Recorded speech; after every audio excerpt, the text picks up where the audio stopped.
Бул жерде эки да нерсе болуп атпайбы? Бул жерде бизнести кылып атасың, адамдарга да пайдалуу болуп атасың да. Максимально ачык сүйлөшөбүз да бул жерде. Анан бир ушундай элибизде түшүнүк бар. Бул адал, таза бизнес кылуу эшкан банкротствого алып келет. Иманды уурдоо проектиси болгон. Карасаңызбы, ден сыйлагысы келип кетти. Бул да өтө маанилүү да. Мындай жүрүш-туруш менен исламды көрсөтүү. Жыргал байкадан сонун инсайт алдым жаңы. Мен бүгүн Кызыр алейхисаламды көрдүм деп атпайбы. Бул жөнүндө бир кыска мен айта кетейин вообще. Мен жашоом өзгөрдү дейт. Берешен адамдардыкы, пейилгенен адамдардыкы любой иши мындай шыр жүрөткөн да. Бул чоң бир бизге философия. Чоң бир мотивация. Акчага кандай мамиле болуш керек? Мусулман адам бай болуш керек деп ойлойм. Бул жерин биягын толуктасак, ал эртең берүүчү кол болот. Чынында укмуштуу проект экен да мындай. Андан көрө ошол муктаж үй-бүлөлөрдүн балдарды окутсак, Жашоосу өзгөрүп кеткен да мындай. Айтайын дегеним окуунун артынан билим менен. Кудай таала берди. Биз да бергенге аракет кылып атабыз.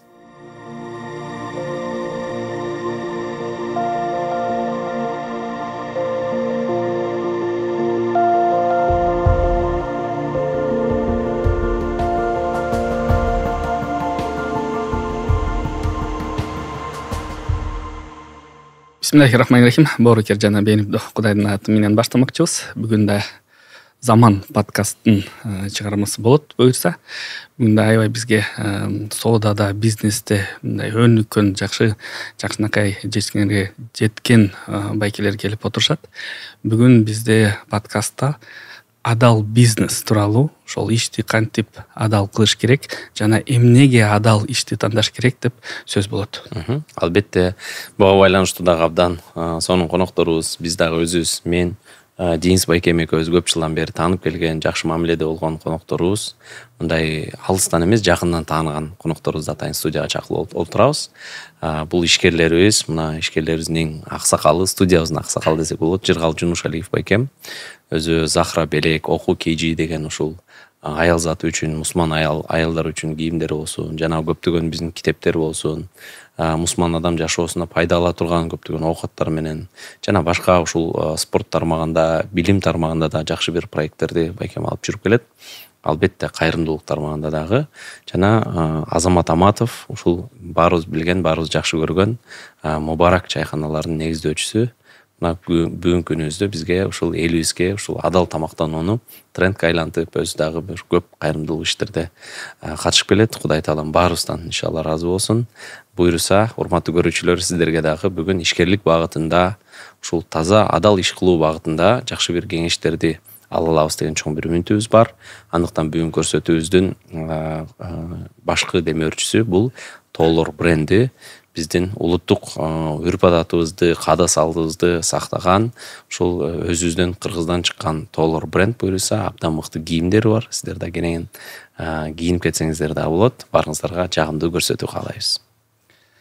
Ошол эң биринчини суроону бере турган болсок, конокторго бул ошол тармакты, ошол бизнести кантип тандадыңар жана эмнеге ошол тармакты алдыңар? Жыргал байке, сизден баштасак. Бисмиллахиррахманиррахим. Бул ишке келип калгандан бир себеби бар. Жакшы улуулардын сонун сөзү бар го. Адам иман деген нерсени алгандан кийин изденүү деген нерсе пайда болот экен да. Кайсынысы жакшы, кайсынысы жаман. Анан улуулардын да сонун сөзү бар эмеспи? Иман адамды адам кылат, же болбосо султан кылат деп. Анан биздин өтүп кеткен раматылык Чыңгыз Күрүшбеков, Чыңгыз агайыбыз бар да, ошол кишинин керемет сөзү бар да. Ол 2012-жылдары бир интервью берип калды. Ошондо айтат да, биздин элдин өзгөчөлүгү бар дейт да. Ал кандай өзгөчөлүк? Иман деген таразасы бар дейт. Анан кыргыз деген таразасы бар дейт.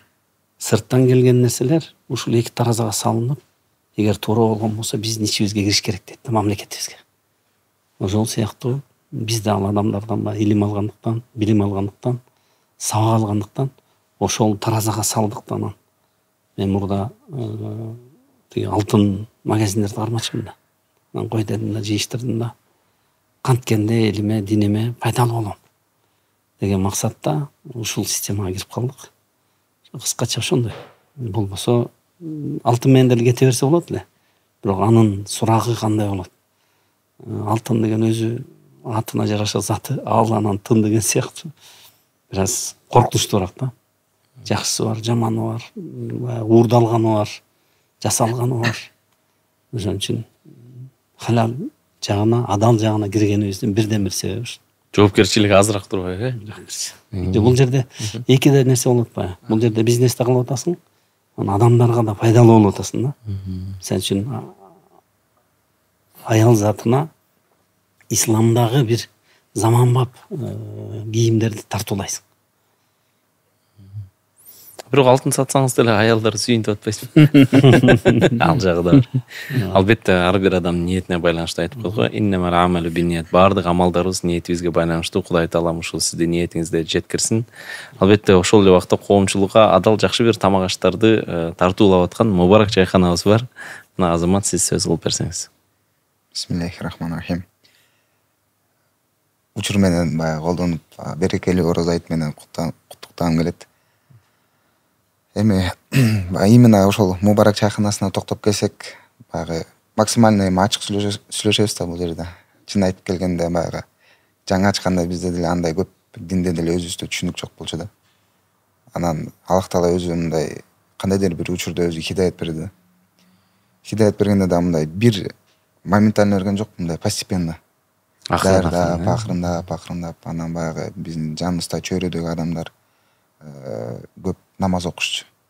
Анан алар тамактанганда ошол намазканасы барбы, дааратканасы барбы, ошонун баарын бир жерден бүтүрүп кеткенге аракет кылышты да. Барып тамактанып, намазын окуп, даратын алып бир чыгып кеткенгечи анан биз баягы биринчи баягы маркетинг жагынан ойлогонбуз да, ачык айткандачы. Элдер баягы намаз окугандар көп, биздин жаныбызда чөйрөдөгү адамдар көп ушундай. Анан аларга шарт түзүп берелик депчи. Өзүбүз ал кезде намаз окуп элек, ошол убакта баягы шарттар түзүп бердик. Акырындап элдер келе баштады, анан бара биз баягы ошо динге кичине келе баштадык. Аллах Таала хидаят берип, кичине түшүнүк ала баштадык. Анан ошол чыныгында ихластуулук бара келди да бизгечи. Анан ихластуулук келгенден кийин анан биз больше мындай глубже кете баштадык да. Уже тамактарды да не только баягы намазкана менен эле чектелбей, болгон ингредиенттерин баарын карап, баягы халал сертификат алганда биз деле ойлочубуз баягы неме барго. Кыргызстанда стереотип, его можно купить дегенчи сертификат. Что там $500 даш и купишь деп. Анан чынында келгенде аябай эле жакшы текшеришет экен да. Ар бир сырьёну текшеришет. Анан эгер ал сырьё өздөрүнүн базасында жок болсо, аны тиги Казакстанга лабораторияга жөнөтүшөт, көрүшөт, изилдешет, анан окуудан өткөрөт, өздөрү сабактар дешет, аягында экзамендерди алышат. Анан ошол процесстердин баарынан өтүп баштаганда баягы через себя өтөт да биринчи. Өзүңөн өткөрүп, анан насколько это глубоко, насколько это мындай ошол процесстердин баарын көргөндөн кийин анан баягы ошо менен кошо ошол жүрөккө дагы мындай иман дагы бекемирээк келе баштады да. Анан баягы эми бара бул акырындап келди да. Машалла. Мен бир нерсени эстеп кеттим, ушул тамактанууга байланыштуу. Албетте айтат, дуа бул мусулмандын курал жарагы дейт. Биз дайыма турсак дагы, жатсак дагы мындай Кудай Таалага бир кайрылып турушубуз керек го. Бирок адамдын Алла Таалам тарабынан дуасы кабыл болушу ошол шарттардын бири бул адал тамактануу экен да. Эгерде ошол биз адал тамактансак турабыз, биздин дуаларыбызды Кудай Таалам дагы да айтканда бир кабыл боло турган дуалардын катарына кошот экен да. Иншалла ошого баарыбызды мен алгач өзүмдөн баштап жалпы коомчулугубуздагы туура адал тамактанууга иншалла чакырат элем. Анан дагы бир сөз эске келип атат, бул сахабаларыбыздын аялдары айтат экен го, ушул күйөөлөрү эртең менен ушул маңдай тери менен мындай бир оокат таап келгенге чыгып атканда сахаба аялдар айтышкен да. Неме деп, сен бизге адал тамак алып кел депчи. Адал оокат, адал рызкы, адал акча алып кел. Себеби дейт, биз ачка болгондон коркпойбуз дейт да. Себеби биз арам нерсе менен мындай азыктанып калгандан коркобуз. Ыйман даражасы ушундай болгон экен да. Бирок эми бүгүнкү күнүбүздө андай канча киши бар? Аллаху алим турабы? Ошондуктан иншалла ар бир кылган ишибизди Кудай таалам дагы да адал кылган болсун. Анан бир ушундай элибизде түшүнүк бар. Бул адал таза бизнес кылуу эшкан банкротствого алып келет. Же болбосо мында байып кетиш оор, же көп мөөнөткө созулат деген да бир стереотип түшүнүктөрүбүз бар да. Ошого ошондон кандай алыс болобуз? Негизи ишкерликте кандай бир ишкер болуш үчүн биз мусулман адамдар кандай болушубуз керек? Жыргалбай экен, сиз көп ишкерлер менен да жүрөсүз. Канча 90-жылдан бери кандай Туркия болсун, башка мамлекеттер болсун, ортосунда көп иш кылып жүрөсүз. Ошого ортоңузда болгон бир тажрыйбадан бир бөлүшүп кетсеңиз көрүүчүлөрүбүзгө. Бизге биринчи эле алтынды таштаган кезде көп туугандар каршы чыкты. Клиенттер каршы чыкты, партнерлор каршы чыкты. Не кылып атасың? Магазиндер саттык. Алтын менен кошо. Анан бул хиджаб, ислам кийимге чейин ачам деген кезде көп кишилер дагы каршы чыкты. Ким менен иштешесиң сен?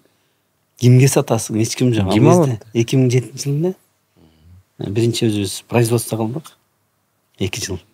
Анан 2009-жылы фабрикалар чыгып, анан магазин ачтык. Анан ошондо да ким алат? Көчөдө эч ким жок, жол салынган.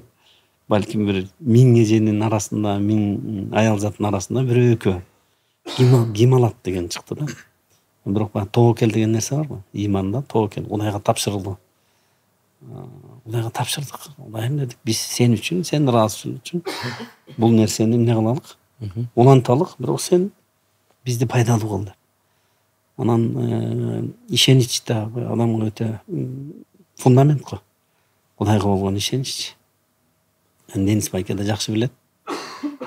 Тигил как раз студент болуп жүргөн кезде биз менен ошол убакытта таанышты. Анан биздин башыбыздан өткөн кыйынчылыктарды да жакшы билет. 3 жылдай кыйналдык. Кудайга шүгүр. Андан кийин баягы тоокелдин ичинде албетте сабырдын арты сары алтын дегендей жакшы болду. Азыр эң биринчилерден бул ачкан болсок, азыр 1000 деген ислам магазиндери бар. Кызмат кылып аткан көп соода точкалар, түйүндөр бар. Ошон үчүн коркпош керек. Анан элдин да ичинде стереотип дегенде коркуу сезими эмнеден болот билесизби? Бул баягы бизге имансыздык тукуму 1856-ларда уже келе баштаган да.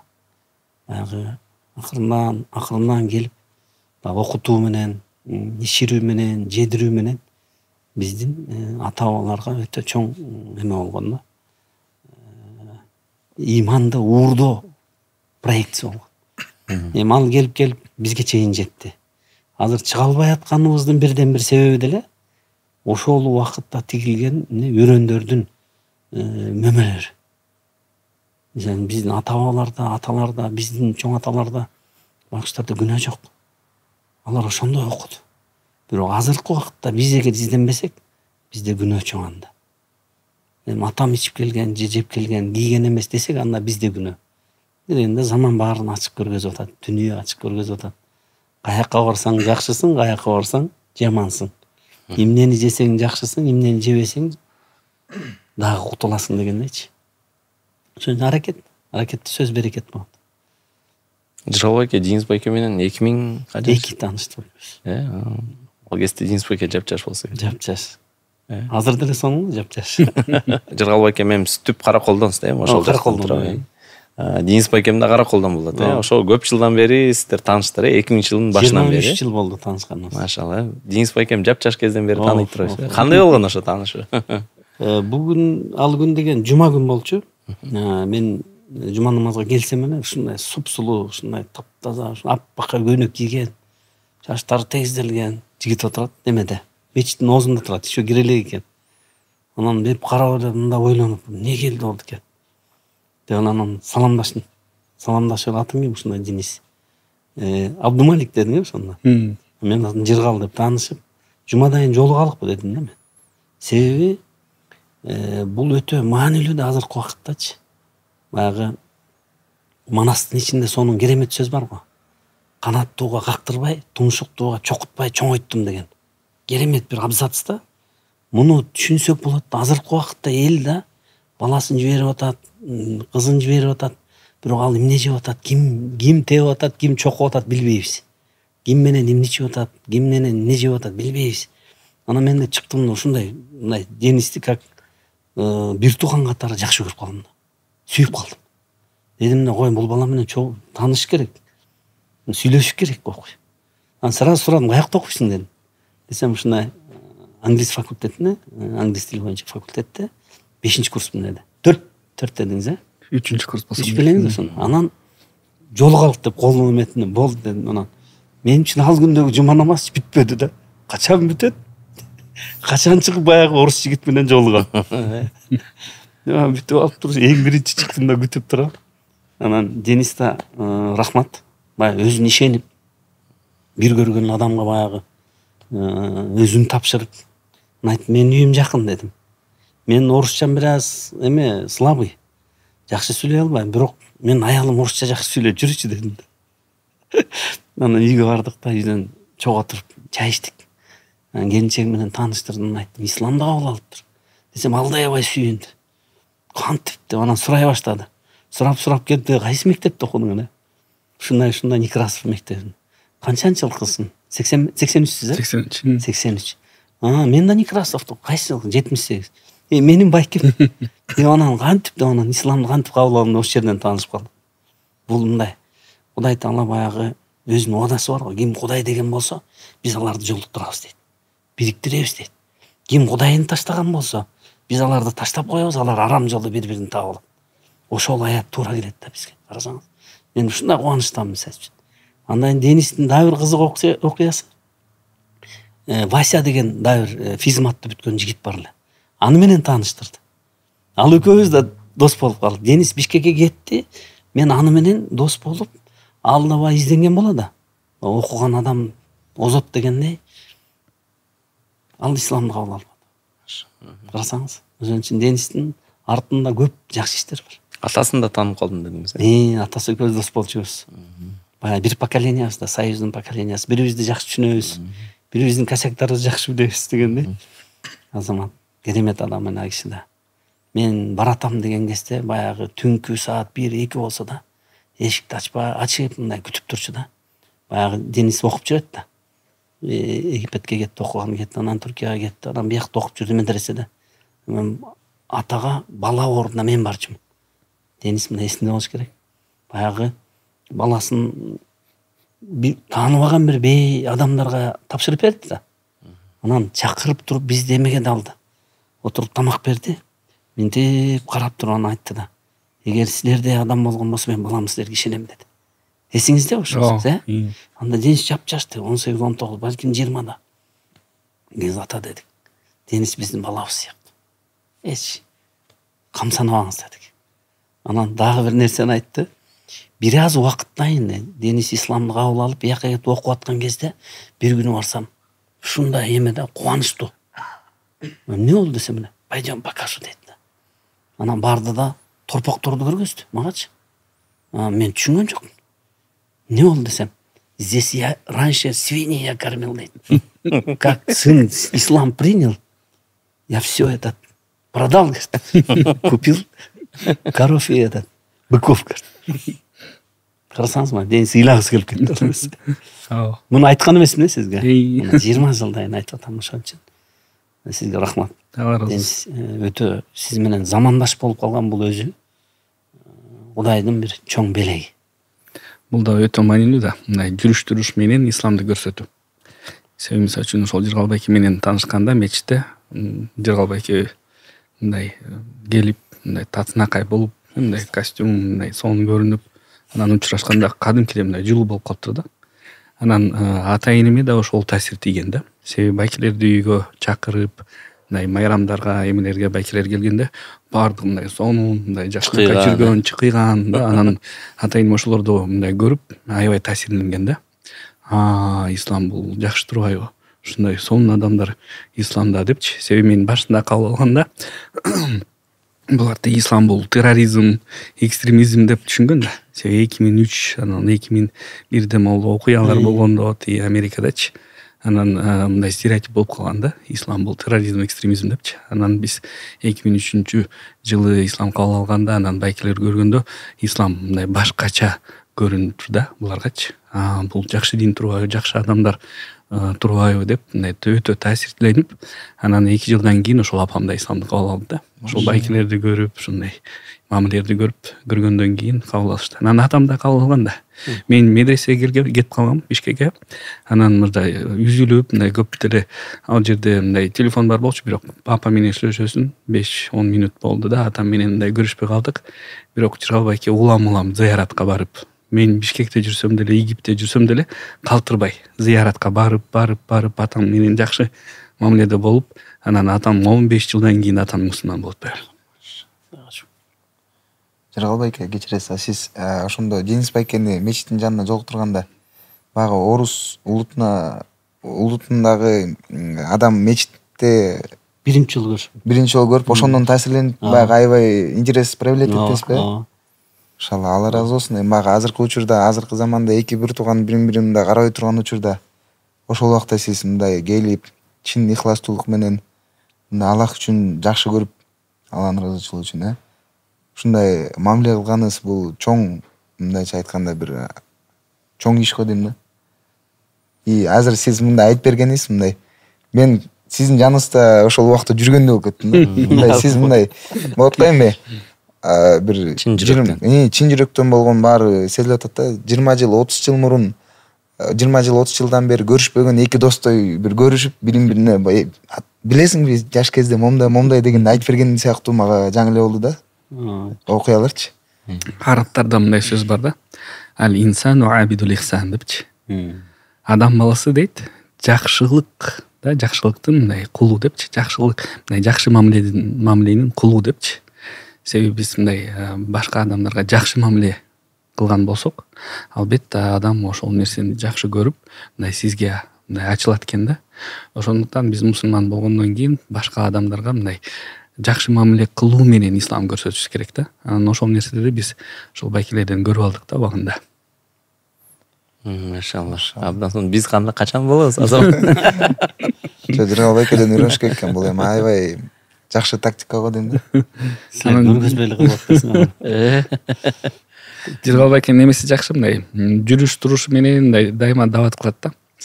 Мындай шансты өткөзбөйт да булчу. Анан мурда Гөлдөн Бишкекке аябай көп каттачу да.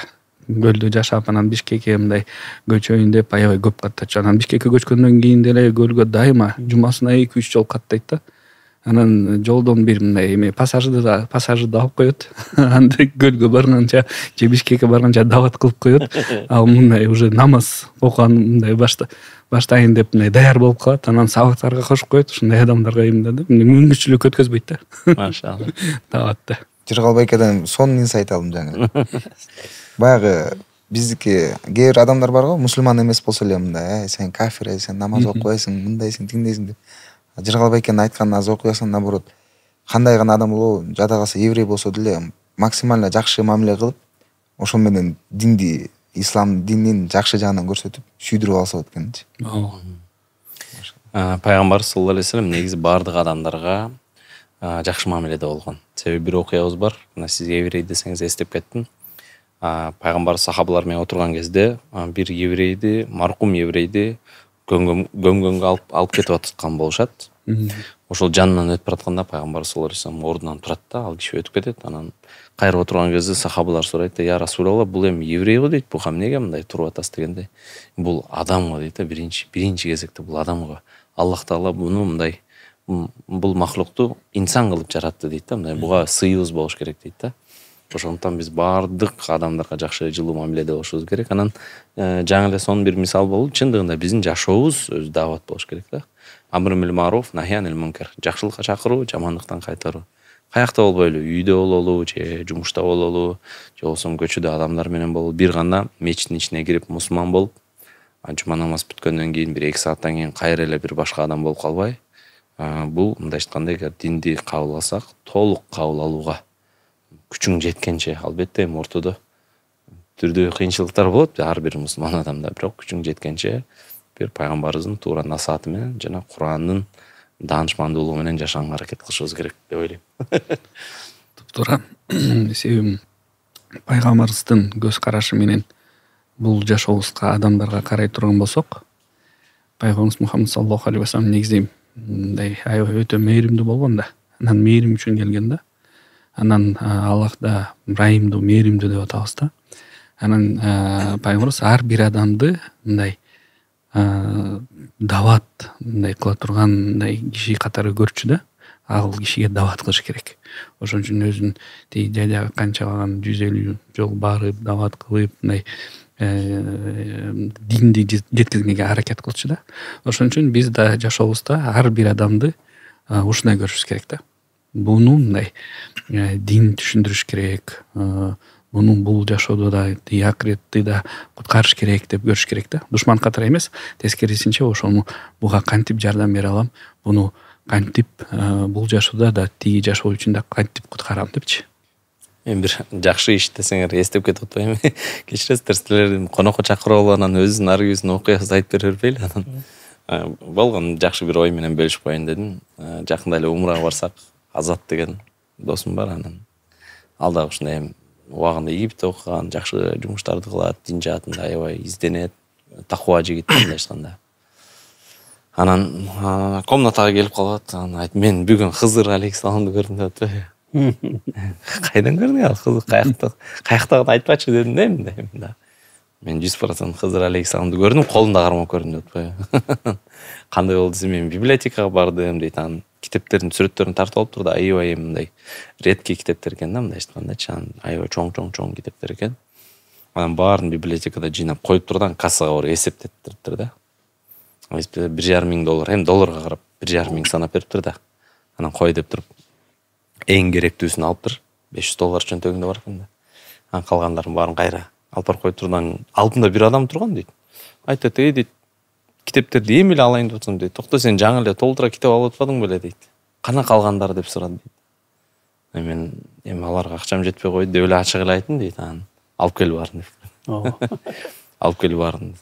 Кайра барын алып, кайра жыйнап чыктым дейт. Баарын чыксам, мен баарына менден болсун китептерди оку, пайдалан деп жакшы неме кылыптыр да.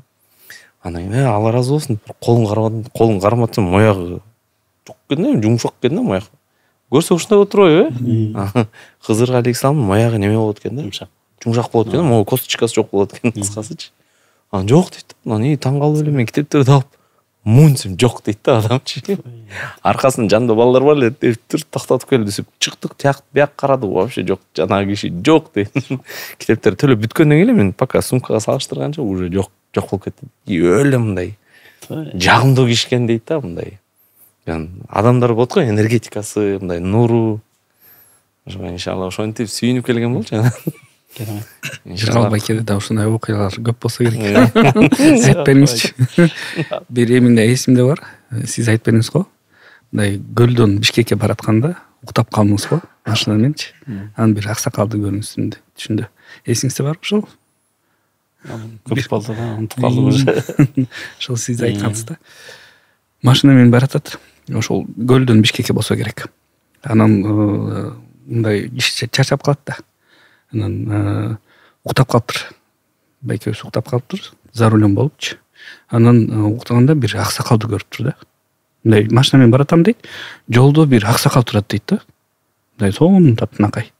Анан короче ошол аксакалды сүзбөш үчүн дейт, рульду буруп койдум дейт да. Бирок баары түшүндө болуп атат да. Анан ошол моментте ойгонсом дейт, неден? Сигналдан ойгондум дейт да.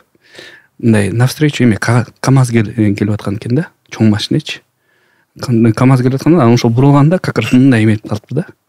А то мындай лоп болмок экен да. Сүзүчү. Ушундай окуя болгон экен да. Машалла. Эми азыр мына социалдык тармактарда байкайбыз, Азамат дагы өзүнүн командасы менен ушул тазалыкта иштеген биздин улуу байкелерибизди, эжекелерибизди, көп мындай түрдүү жумуш кылган кишилерибизди кээде мындай по настроению эле баарын чогултуп келип, чайханага отургузуп, көңүл алып, чайдан берип, ушундай мен видеодо көрүп калам. Буюрса абдан жакшы иш деп ойлойм. Ошол орозодо мындай көрдүк, жакшы бир ооз ачарларга мындай пакеттер таратып аткан. Бул жакшы тенденция. адамдарга бир жакшы маанай, жакшы энергетика, көңүл. Себеби адам күтпөгөн жерден ага бир жакшылык кылсаң, чындыгында мындай бир өзүнүн коомчулукка керек экенин сезип, жүрөгүндө жакшы бир сезимдерди калтырат деген ойдомун. Буюрса мындай учурлар көбүрөөк болсун. Мындай силер ошол жумушту аткарып кандай рахат аласыңар? Азамат. Мындай иш эми негизи баягы кайрымдуулук кылатканда айтат го, бир колуң берген менен экинчи колуң билбесин депчи. Бирок андай кылсаң эмнеге кылбайсың дейт элерчи. Эмнеге акчаны таап атасыңар, кайрымдуулук кылбайсың дейт. Көрсөтүп кылайын десең, силер эл көрсүн, рия кылып атасыңар дейт. Анан азыр мисалы үчүн биз какую-то часть айтпай эле кылабыз, какую-то часть көрсөтүп кылабыз да. Көрсөтүп кылгандагы бул өзүнчө бир мындай азыр эмнеден рахат алабыз, бул азыркы учурда, азыркы заманда позитивный нерсе азайып калды да биздечи. Даже новостьке кирсең, бирөөнү сүзүп кетти, бирөө мушташып кетти, бирөөнү өлтүрүп кетти, буну камады, тигини. Анан баягы эң как минимум бир жакшы эмоция тартуулганга. Бирөөгө берген анын жылмаюусун көрүп, анын нурунун чачырганын көрүп, элдер мына сүйүнүп калсын деп, ошол минимум ошол бир немени алып келет да, өзүбүзгө дагы рахатчы. Экинчи нерсе баягы неге биз буну ушинтип кылабыз? Себептен мен өзүм башка бирөөлөрдү ушундай кылганын көрүп, мен ичиме мындай сезимдер болот да, биз деле кыла алабыз да. Биз эмнеге кылбайбыз депчи. Биз баягы атаандашып, эми жакшылыкта атаандашып, жашайлык деген мына жакшы ниеттен этебиз да, ойгонобуз да. Эстетебиз, бири-бирибизге. Бирибизге эстетип, анан эгер башка бирөөлөр бизге эстетип атса, биз деле башка бирөөлөргө эстетип алабыз да. Себептен башка бирөөлөр бизге үлгү болуп атса, значит азыркы учурда биз деле башка бирөөлөргө үлгү болобуз да. Ошондой баягы ниет менен баягы кылабыз да. Анан эми бир четинен мындан да чоң нерселерди кылгым келет. Бирок эми баягы акырындап азыр мындай түрлүү жагынан мындай кайрымдуулуктун түрлөрүн көбөйткөнгө аракет кылып атабыз да. Буюрса билим жагына, медреселер жагына, студенттерге стипендия берген жагына, ар кандай кылыпчы. Эми ушундай. Примерно в процентном соотношении сколько процентов от прибыли выделяете благотворительности? Азыркы учурда 10%. Азыркы учурда 10%. Анан бирок азыр ойлоп атабыз. Бул көрүнгөн, анын көрүнбөгөн да бар да. Жалпы 10%. Бирок эмди жылы буюрса ушул бизде ар бир точкада партнерлор бар да. Алардан да Алла ыраазы болсун. Эми кээрлер мындай эле макул болушканда, баягы если даже не хотят дегендей да. Анан эмди жылы бир көтөрөлүк деп атабыз. Да, чоңойтөлүк депчи. Машалла. Ошонун берекети көрдүңөрбү? Кандай бул? Бергендин берекети. Сөзсүз ал мындай моментально көрүп атабыз. Мындай алактап күттүрбөй эле берип атат да. Абетте болгон иш кечинде көрүп атабыз дейт. Ушундай болду. Машалла, бул абдан. Пайгамбардын немеси бар да, хадиси бар да. Я готов поклясться, что садака никак не уменьшит вашего имущества депчи. Касам ичем депчи. Садака эч качан силердин байлыгын кемейтпейт депчи. Тескерисинче кайра көбөйтөт. Жыралбек эке, сиз көрдүңүз беле мындай? Көргөндө кандай көрдүңүз? Жок, биз муну да ошо дери кыргыз элинин асылында бар да, бул жоомарттыкчы. Себеби ислам менен канча жыл, канча кылым журулушуп келген да. Ортодо бир аз эмесин жоготту. Баягы дин сүзүлөт, бирок үзүлбөйт дегендей, ак ийилет, бирок сынбайт дегендей, бир аз мындай ортодо сүзүлүү болду да. Бирок азыр мына Азамат мырза жана Кыргызстандагы сиздердин да берип атканыңар садака болуп эсептелет. Илим берип атасыздар, билим берип атасыздар. Бул ойгонуу кайрадан, жаңадан тирилүү асылыбызга келтабыз да. Муну биз эмнеден үйрөндүк? Албетте динибизден үйрөндүк. Асылыбыз пайгамбарыбызга барып такалат да. Мисалы үчүн бир окуяны айта кетсем, пайгамбарыбыздын неберелери бар го, Хасан, Хусейн. Кичинекей балдар менен ушундай ойноп атып, кичинекей балдар мактанат экен да бири-биринечи. Менин атамчы, бирөө садака сурап келсе, берет. Кайра келсе кайра берет. Ошентип талашышат экен да. Анан Хасан бабабыз отуруп туруп анан намыстанып кетет экен. Айтат, билесиң мен таятам кандай депчи. Бир ушундай жакшылык берет, кайра келгис кылып берет депчи. Карасаңыз, пайгамбарыбыз ошончолук деңгээлде жоомарт болгон. Айша энебиз деле айтат го. Рамазан айы келгенге чейин пайгамбар саллаллаху алейхи вассалам ушунчалык жоомарт эле, бирок Рамазан айында андан бетер жоомарт эле дейт го, сыдырым желдей. Ошон үчүн бул нерселердин баарын биз асылынан үйрөндүк. Дагы деле эчтеке кыйрат элекпиз. Бирок бир илимге, иманга, адеп ахлакка салым кошуу менен бул ишти улантабыз деген чоң максаттарыбыз бар. Азыр өзгөчө баягы урсак тойду, төш ачка, кулак тойду көз ачка деген Жеңишбек акыныбыздын жакшы бир мисал сөзү бар го, ыры. Ошол сыяктуу азыр көбүнчө ошо илим, билим, маданият, саякатка чыгаруу, дүнүйөнү кездирүү менен көп басымды убактыбызды ошого салып атабыз азыр. Деңиз байке өзү пайгамбарыбыздан дагы ушундай бир мындай насааттар болгон турбайбы? Немедеби? Дүйнөгө чыккыла деп, ушундай бар, ушундай хадис бар, дүйнөгө чыккыла, көргүлө. Дүйнөгө чыккыла, бай жана ден соолуктуу болосуңар деген хадис бар да. Бай жана ден соолуктуу. Бай жана ден соолуктуу. Мындай хадис бар, мен да муну бир жерде как раз окуп калгам да, ошого иншалла саякатка чыгалы. Жакшы амал кылып атасыз, сиз ушуга да коет. Жаңы эле саякаттан келдим. Кудайга шүгүр, Кудай. Бул да эме чоң хикматтар бар да. Сен мисалы үчүн саякатка чыкканда мындай стресстен айрыласың, мындай смена обстановки болуп кетет да, мындай жакшы. Бул ден соолукка пайдалуу. Мындай бай болосуңар деген сөз, сен башка өлкөлөрдү көрүп, ошол жерден бир нерсени көрүп, бизнестерди көрүп, мындай тажрыйбаны көрүп, анан кайра келип, ошол нерсени кайра өзүңдүн өлкөдө аткарсаң болот деген сөз да. Бул жөнүндө бир кыска мен айта кетейин окуя. Мен 2009-жылдан бери ишкерлерди топтоп июнь айында 20-сынан июлдун 10-на чейин Ысык көлгө 3 күндүк тур кылам да, жылыга. Акыркы окуялардан айтсам, кандай кылабыз? Башын айтып берейин. Баягы кел ким болсоң да кел деген Мавляна Жалилнурумдун сөзү бар го. 1000 жолу тобоңду буссаң да, канча жолу эме Кудайдын эмесинен кайтсаң да кел, Аллахтын рахмат эшиги ачык деген сөзү бар го. Ошол сыяктуу баарын топтойбуз. Ал жерде намаз окубайбы, там чегебичи ишибиз жок. Улутуна да белбейбиз. Кел дейбиз да. Биз менен 3 күн. Анан качан чыгабыз билесизби?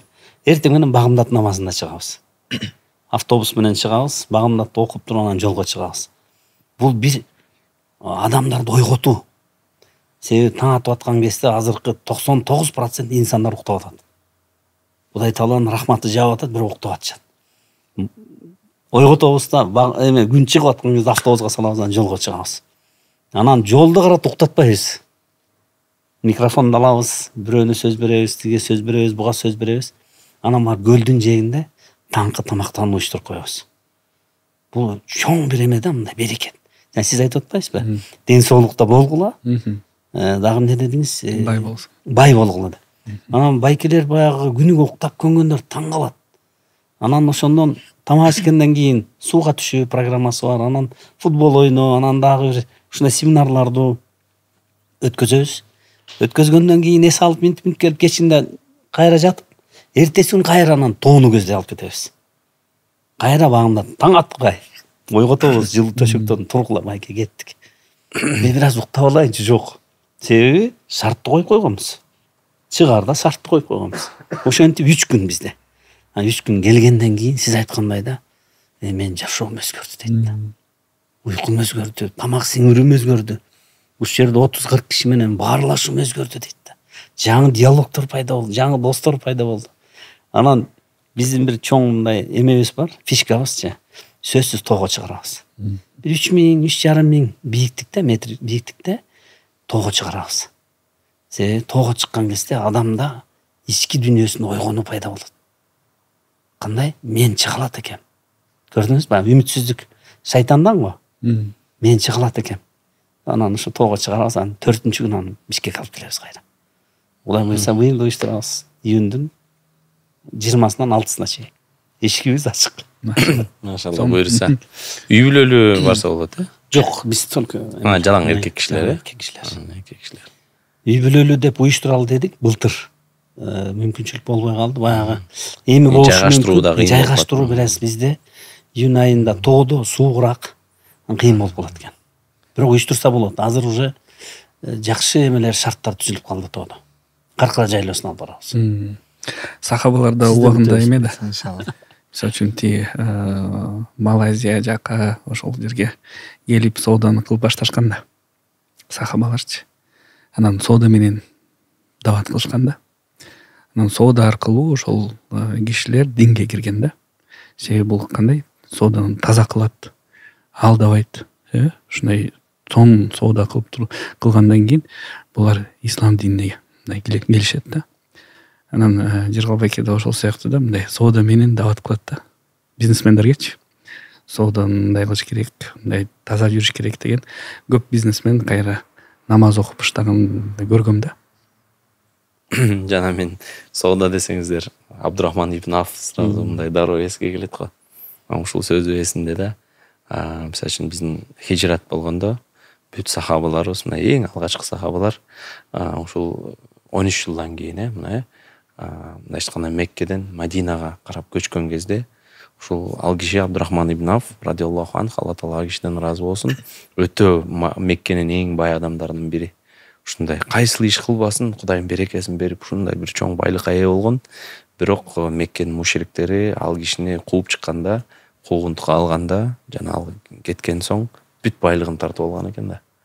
Анан биринчи мусулман Мадиналык ансарлар ушул меккелик мусулман бир туугандарын тосуп алганда, баары ушундай бир мусулман менен мусулман ортосунда бир мухаббат, жакшы бир сезим болуп, ар бири өзүнүн үйүн бөлүшкөн сахабалар болгон дейт, өзүнүн төөлөрүн берген дейт, мындай айтканда айтор, колунда болгон бардык мүмкүнчүлүктөрүн, жумуштарын үйрөтүп көрсөтүп, анан Абдурахман ибн Афка дагы мындай ойчут келип калыптыр да.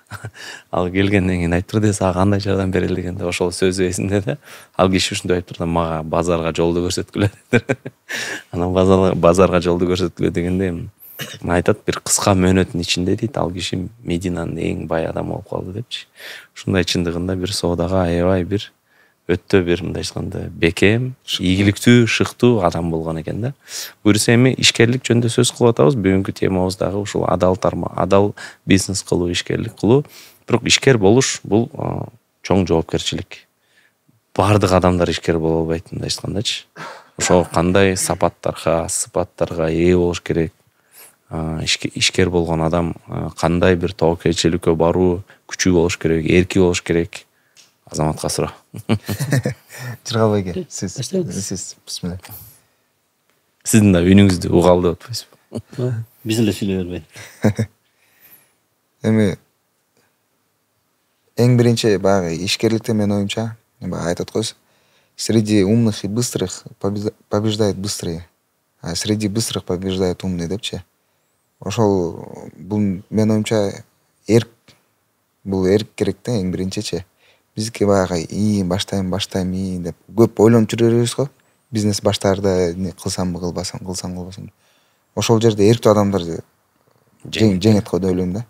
Себептен да баягы ойлонбой бат-баттан эми бат кыймылдаган адам, эрктүү болуп баштаган адамдар уже жеңишке жетишкендик го деп ойлойм да. Беркилердин арасында да. Анан алардын ичинен уже калган башка да сыпаттар менчи. Анан баягы бизнесте мен 100% өзүмдү прям неме менен байкашым боюнчачы, адамдар менен канча адамдар менен иштешип атабыз. Берешен адамдардыкы, пейилигенен адамдардыкы любой иши мындай шыр жүрөткөн да. Биз канча адамдар менен партнер болуп атабыз, канча адамдар менен иштешип атабыз, ар кандай тармакта. Пейилигенен мындай шыр жүргөн адамдардыкы жумушу да алардыкы мындай жакшы жүрүп кетет да. Аллах таала ушундай бир берет экен да бир. Баягы тырышып, ар бир немеге монт дегендерге иш жүрбөй эле кыйнала бересиң, монт элечи. Анан анысы кандай ошол бизнесте берешен болуш керек го деп ойлойм. Пейилди кенен коюш керек го деп ойлойм. Анан ошондо мындай жумуштагы жакшы жүрүп, Аллах Таала да берекесин берет го деп ойлойм. Азаматтын мен стористерин көрүп турам да. Анан өзүнүн жашоосун кошкондо ушул дагы бир пунктты кошуп кетет элем да. Жана Жыргал байкем да айтты го, эртең менен эрте турсаң береке болот депчи. Азамат эртең менен баарын ойготот го, мына мен тренировкага бардым, силер уктап жатасыңар. Ошол тууралуу мен партнерым, азыркы партнерым экөөбүз мурун моңдолчу да. Ал таңкы саат 4-тө турчу. 4-тө туруп, эртең менен туруп, душка түшүп, китеп окуп, анан 5-те эшикке чыгып, чуркап, 5-те залдар иштебейт да. Көчөдөн жана воркаут тренировкаларды кылып, анан гос жумушта иштечи да, жумушка кетчи. Анан жумушта кечке чейин иштеп, кечинде анан экөөбүз жолукчубуз. Жолугуп сүйлөшүп, анан ал кезде мен болсо түшкү саат 11-12-де турчумун. Анан айтат: Азамат, эртерээк турганга аракет кылып көрсөң деп. Мен даже аракет кылгым келбейт да. Мен айтам: сиз эми баягы гос жумушта иштеп жүрөсүз, сиз көңүп калгансыз. Мага мындай жакшы эле, мен зона комфортунан чыккым келбейт деп. Мага бул жашоо устраивает, в принципе. Сиз неме кылырсыз деп ичимен ойлоп койм. Анан баягы жылдар өттү, анан ойлойм да, анан таттууну азайт дейт, тамакты кичине жакшылап кара дейт. Анан баягы эми улуу ага катары мындай кичине насааттарын айтат да. Анан анда бул жашоонун немеси эмне, рахаты эмнеде, кызыгы эмнеде? Же нормально уктап албайсың, же таттуу жей албасаң, же мындай мейли арак, башка нерселерди айтып эле арам нерсе, ал арам да эми. Баягы арам болуп тыйылып алган нерсе, адал нерседен өзүңдү тыйсаң, бул эмнеден рахат деп ойлойсуң да, анан эмнеден рахат алабыз биз депчи. Андан кийин анан бара ошол азыр режимди келтирип, эртең менен эрте турганга аракет кылып, намазыбызды тургузуп, анча-мынча нерседен тыйылып, хотя адал эле нерседен да, өзүбүздү мындай бир тонуска алып келип, анан бир режимге алып келгенде чыныгы рахат ошондо экенин билдик да. Ошондо мындай ментально дагы өзүңдү мындай башкача сезип, ой жүгүртүүлөр башкача болуп, сиз айткандай тоого чыкканда дагы мындай өзүңдү адамдар башкача сезет атпайсызбы? Мындай өзүң мындай жеңген сыяктуу болупчу. Ушундай сыяктуу эле дагы өзүңдү режимге алып келсең, өзүңдү мындай эрте туруп не болсо, мындай бир какой-то бир маленький победаны сезеткенсиң да бул дагычы. И башкалар сен тааныштарың, досторуң эртең менен тура албай кыйналып аткан алардын күндөрү мындай берекесиз деп толук айта албайм, бирок мындай кичине башкача өткөнүн сразу айырмаланып турат да. Сен канча жумушту бүтүрөсүң, эртеден кечке чейин. Түнкү уйкуң дагы жакшы болот. Мындай глубокий сонго кетип, жакшылап эс алып, органдарың баары жакшы эс алып, ой жүгүртүүң эртең менен ойгон соң эс алгандай болуп, ошонун баарын сен разницаны сезгенде, ушул чыныгы рахат экенин ойлойт экенсиң да. Андан кийин мен ошону сезгенден кийин баягы күнүгө эми канча бир 12.000ден 17.000ге чейин адам сторис көрөт азыркы учурда. Анан ошол 15.000 грубо говоря адамдын ичинен жок дегенде бир 5 адамга ошол жашоону, ушул режимди киргизсем, өзгөрүшүнө себеп болсом, кандай бул жетишкендик, кандай жеңиш деп өзүмө мындай неме болдум да. Себептен де ошол стористерди киргизгенде көп адамдар жазат: Азат байке, сизди көрүп мен эрте баягы чуркабасам дагы, эрте тренировка барбасам дагы эрте ойгоно баштадым депчи. Эрте китеп окубасам дагы туруп кичине мындай жаңылыктарды окуй баштадым деп. Мындай майда мелкими шажочками бир кандайдыр бир өзгөргө кадамдарды таштаганын айта баштады да. Бул тааныбаган адамдардан, тааныган адамдардан: Азамат, сени көрүп мен эртең менен баса баштадым дегендер болду. Бул ошондон рахат алып, бир кандайдыр жок дене бир адамдын баягы жашоосуна кичине бир жакшы бир пайдалуу нерсе алып келгендер көргөндө ошондон чыныгы рахат алып экенсиң да. Андан кой, бул эми Аллах Таала бул мүмкүнчүлүк берип атат да, инструмент да. Мындайча алып келгенде Инстаграмчы, соц тармак неме жок дегенде бир канча бир адамдар сени үлгү катары көрөт. Уже мындай кичине жоопкерчилик сезе баштадык да. Мурун анча-мынча мындай көп аны сезчү эмеспиз. Көчөдөн жүргөндө мындай балки мындай тартипсиздикке салып коюп мындай неме болуп жүрдү. Азыр мындай кичине кой, бул көрүп калса бул Азамат Инстаграмдан монут эле жакшы боло берет экен да, жашоодо мындай турбайбы өзүн деп мындай өзүңдү кичине мындай тонуста алып, анан Аллах Таала ушундай инструмент бергенден кийин анда ошого жараша дагы амал кылыш керек, кичине адамдарга да бир пайда алып келиш керек деп ушундай неме кылып калдык да. Жомарттык жөнүндө Азамат мырза жакшы сөз айтып кетпеди башында. Баягы берип, анан партнерлорубуз бере баштады. Кээ бирөөнү билбесе деле берди деп атабыз депчи. Азамат бул мындай жакшы керемет сөз бар пайгамбарыбыздан. Жомарт адам элге жакын болот, Кудайына жакын болот, бейишке жакын болот дейт. Карасаңыз, тосоктон узак болот дейт. Эгерде бул пайгамбарыбыз айтып кеткен саллаллаху алейхи вассалам хадисти ошол досторуңуз же болбосо азыркы убакытта ишкерлер уксачы, мен да берем деп чыгат да. Анан мунун тескериле жагы бар. Сараң адам элден алыс болот, Кудайдан алыс болот, бейиштен алыс болот, тозокко жакын болот. Карасаңыз, бул чоң бир бизге философия, чоң бир мотивация. Муну ар бир ишкер окуш керек да. Ар бир ишкер, ар бир адам окуш керек да. Знаю, мен берип атам. Кудайым үчүн берип атам, а Кудай Тааладан сөз келет деген нерсени окуш керек да. Бир кызыктуу окуя эсиме түшүп келди. Мубаракка чейин биз столовый иштеткенбиз Алмидин базарда. Анан биргеликте 3 киши болуп ачканбыз да. Үчүнчүсү болсо ресторатор, шаарда известный эле кореец да бирок. Анан ороз айы келип калды. Кичине көп түшүнүк жок. Анан ороз айында неме кыла баштадык. Ооз ачырабыз деп. Бизде бир посадка 60-70 киши болчу. Ошо 60-70 кишиге өзүнүн баасы менен эсептенди. Продуктыга 10 000 сом. 10 000 сом үчөөбүз неме деп сүйлөштүк. Ар бирөө сомдон адам табайлык. Бир күнгө 10 000 сомдон. Досторубуз болобу, тааныштар болобу 10 000 сомдон берип аштыра берелик. Бекер ооз аштырайык. Бекер ооз аштырайык деп. Эгер өзүбүз толукталбасак, то анда өзүбүздүн чөнтөбүздөн чыгарайык деп 10 күндөн бөлүшүп алдык.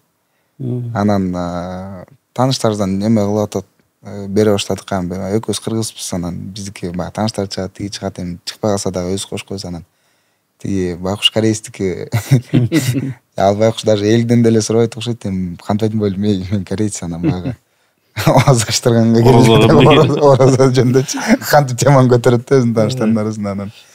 Анан улам келип айтасыз, давай эми акча чыгарайык деп акча чыгарабыз. По-моему, бир 2 жолу чыгарды окшойт ужечи, 2 транш мененчи акча чыгардык. Уже орозонун жарымысын өттүк. Анан аягында келип туруп, Саня, надо еще деньги. Орозо аяктап калды, эми до конца красиво эле эми бүтүрүп чыктайлык, эми орто жолдон үзбөй муну десек. Жигиттерим элем, бирок мен силерге эркекче айтайын. Момундан колун чөнтөн немесине салып туруп, момундай крест алчыгып. Момундай крест алчы жигиттер, бул силер үчүн. Мейли доктор, канча да акча керек депчи.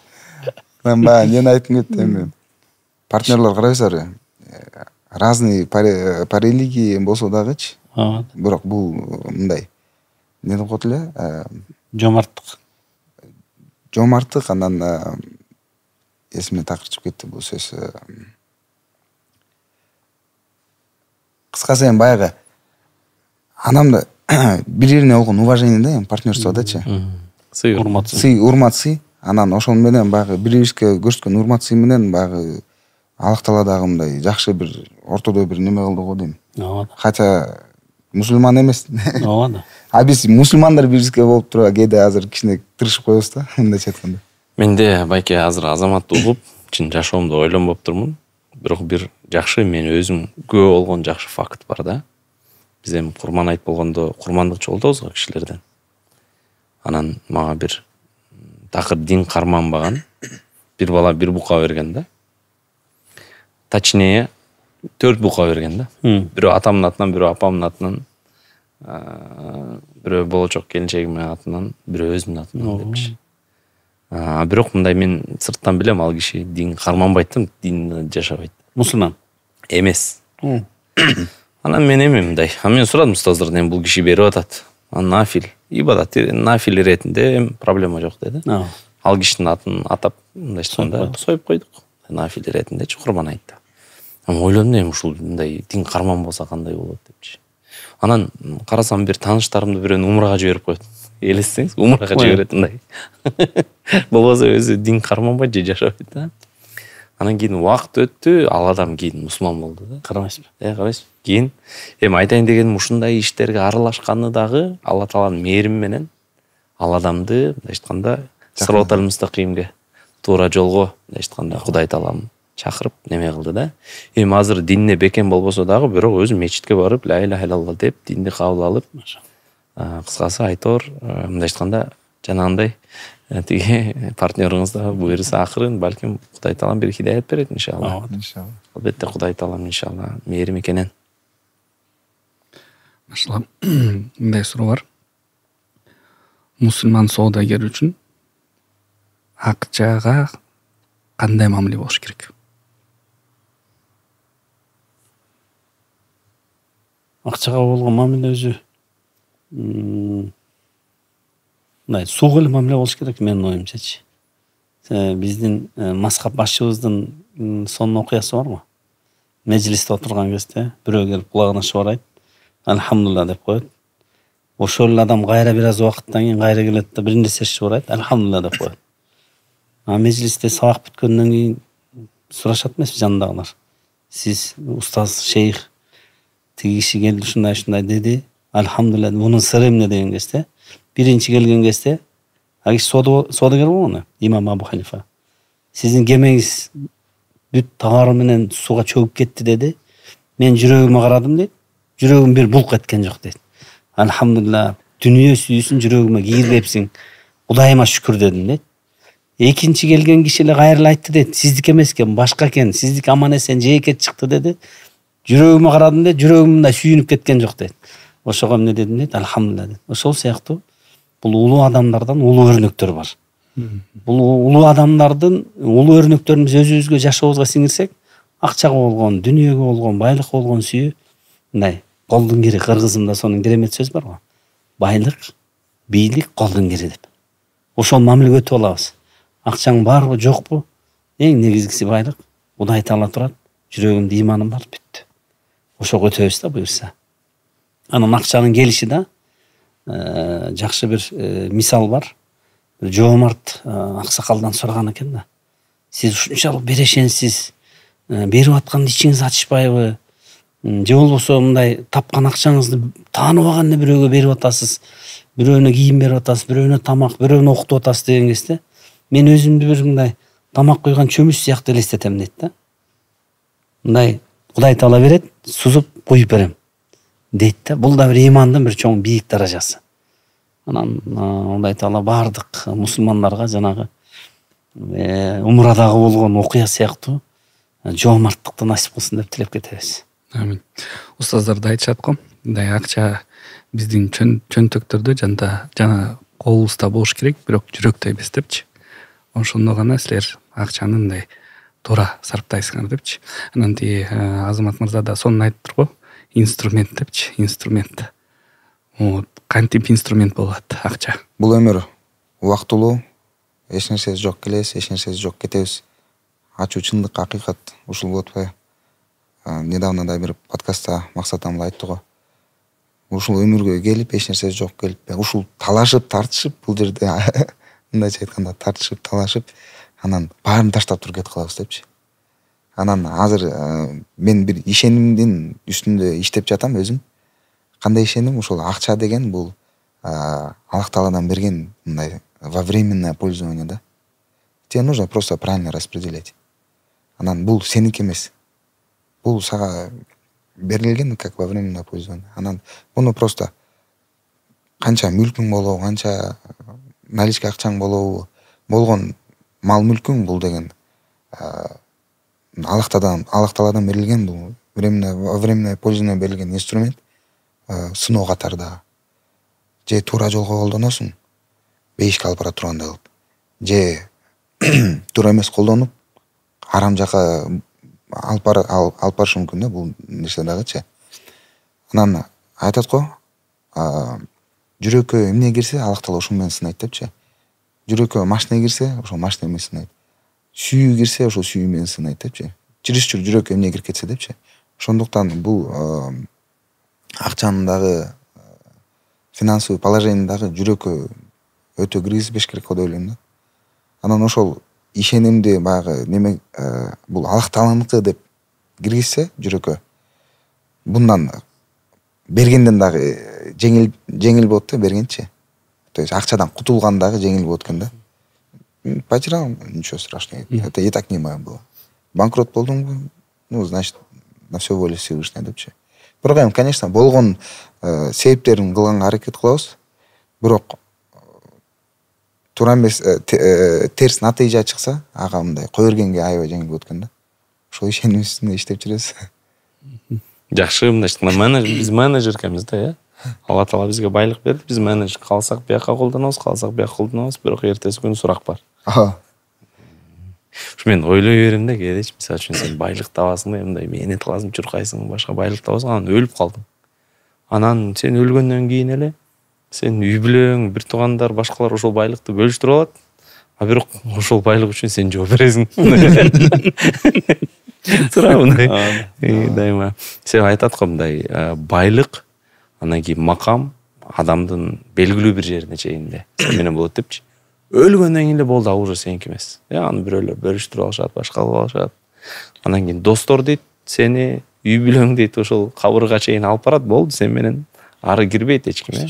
Бирок бир гана кечиресиз. бир гана амалдарыбыз дейт да. Ошол амалдарыбыз биз менен биргеликте болот дейт. Жанагы дуа кылып атканыбыз дайыма дуа кылабыз го. Амал дептерибиз оң колубуздан жана алдынан келсин деп. Чындыгында эми алымдардын сөзү, эгерде адам жакшы жашаган болсо, амалдары дагы адамга бир жагымдуу инсан катары, жыпар жуттуу, жакшы бир энергетикалуу, нур чачырып аткан бир адам катары мындай өзүнө келет экен да, өзүнө келип тартууланат экен. И тескеринче, ушул эгерде адам ыплас жашап, же туура эмес иш кылып, бирөөлөрдүн акысына кирип, Кудай Таалага шерик келтирип, башка иш кылган болсо дагы амалдары ошондой келет экен, ушундай бир жагымсыз жыт менен өтө бир коркунучтуу, үнү дагы, жыты дагы, көрүнүшү дагы, түсү дагы мындай өтө бир страшный абалда мындай адамга жакындайт экен. Качайын десе кача албайт адам, чындап айтканда айла жок. Ошол жутуп кетет экен да, ошонучу. Иншалла. Бөлүшүп коеюн дедим, оюма келип кетти. Мен да ошого кошумчалап кетейин да, бирок мусулман адам бай болуш керек деп ойлойм. Эгер ага пайдалуу болсо. Бай болуп, ушул коомчулукка себептен да эми бай менен кедейдин ортосунда экөө тең мусулман болсо, кедей өзүнө балким пайда алып келе алат, бирок коомчулукка эми бул инструмент да тоже жакшы чоң инструмент. Ачык айткандачы, акчадагычы. Бай мусулман ошол мектептерди сала алат, медреселерди сала алат, мечиттерди сала алат, канча студенттерди окута алат, эми көп нерсе кыла алат да, себепкер болот да ошол нерсегечи. Анан ошол эч нерсе жок кетет, туура баарыбыз эч нерсе жок кетебиз. Бирок же артынан сооптор өлгөндөн кийин да келе бериши мүмкүн, же азаптар да келе бериши мүмкүн да, туурабы? Анан мен оюмча ошол мусулман бай болсо, туура колдонгонун билсе, өлгөндөн кийин дагы эч нерсе жок кетсе дагы бирок артынан ошо сооп жете тургандай келип туруш керек го дейм да. Бул айткан себебим баягы кээ адамдарга мага жетет, альхамдулиллах деп баягы первый потребностьтер жаап, ошо менен расслабон кармап токтоп калышат го. Машинам бар, альхамдулиллах, жумушум бар, үй бүлөмө жетет. Бирок эмне үчүн алдыга умтулбайбыз? Эмне үчүн мына хадис бар дедиңер, саякат кылыш керек депчи. Бунун баары да кайра эле акча тыгат да. Үй бүлөңдү ал, саякат кыл, кыздарыңды, балдарыңды азыркы заманда тем более жакшы аларга пайдалуу, жакшы күчтүү илим, билим бериш керек. Күчтүү илим, билимдердин акчасы да жакшы. Мисалы үчүнчү, мектептер, частный школалар, садиктер, үй бүлөңө жакшы шарттарды түзүү керек. Бул только үй бүлө да, ичинде эле айтып атам. Андан сырткары коомго дагы бир пайда алып келиш керек да. Ошого дагы мындай бир жоопкерчиликти алып, ошого дагы аракет кылыш керек деп ойлойм да. Баягы жеке эле өзүңдүн үй бүлөң менен эле ограничитпей, коомго дагы мындай чыгыш керек деп ойлойм да мен үчүн. Ошон үчүн адамдар, мусулман адамдар эми өздөрүнө пайдалуу болсо, ошол бай болгонго умтулуш керек деп ойлойм да.